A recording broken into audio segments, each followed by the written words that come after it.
fa ao anatin'izay fanomanana ny fiatrehana ny fifidianana ho filoham-pirenena izay ho tanterahana ny fafito ny volana novambra izao ny fiodinana voalohany isika eto Madagasikara amin'izao fotoana izao.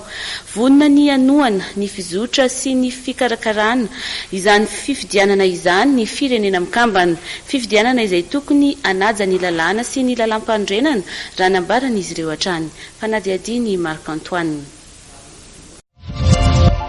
Naneo ny fahavononany sy anoana hatrany ny fikarakarana ny fifidianana eto Madagasikara ny firenena mikambana no mafizindra matoa Violette Kakiomia solitena maritry ny firenena mikambana zany androany maraina teny Andraharo raha ny tafafohy tamin'ny mpanao gazety ny tenany.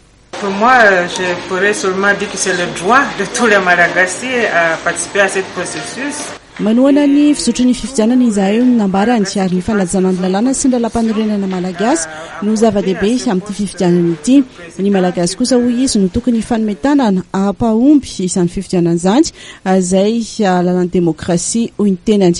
Ary momba izay fiara-miasa amin'ny firenena mikambana izay kosa dia matotra tokoa hoy ny filohan'ny antemerandolona ny fampiarantsika malagasy ny satahiraisam-pirenena no zava-dehibe tarafiny izao tontolo izao.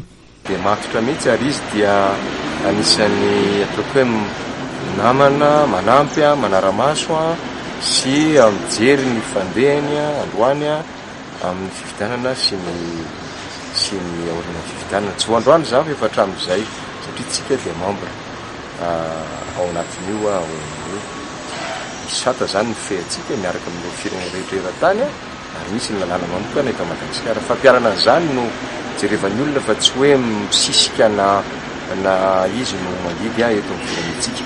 Fahaizana mandanjalanja zany nisorana betsaka anireo mpiara-miasa rehetrarehetra mpiara-mivavaka Madagasikara satria te hanana ny tsara izy. Ny firenena mikambana no nisan'ny vondrona manam-betsaka ny Madagasikara eo amin'ny lafin'ny fampandrosoana sy ny fampiroboroboana ny demokrasia. Tafidrindrindra ao anatin'izany ny fikarakarana ny fifidianana izay anisan'ny tohanany ity fikambanana iraisam-pirenena ity.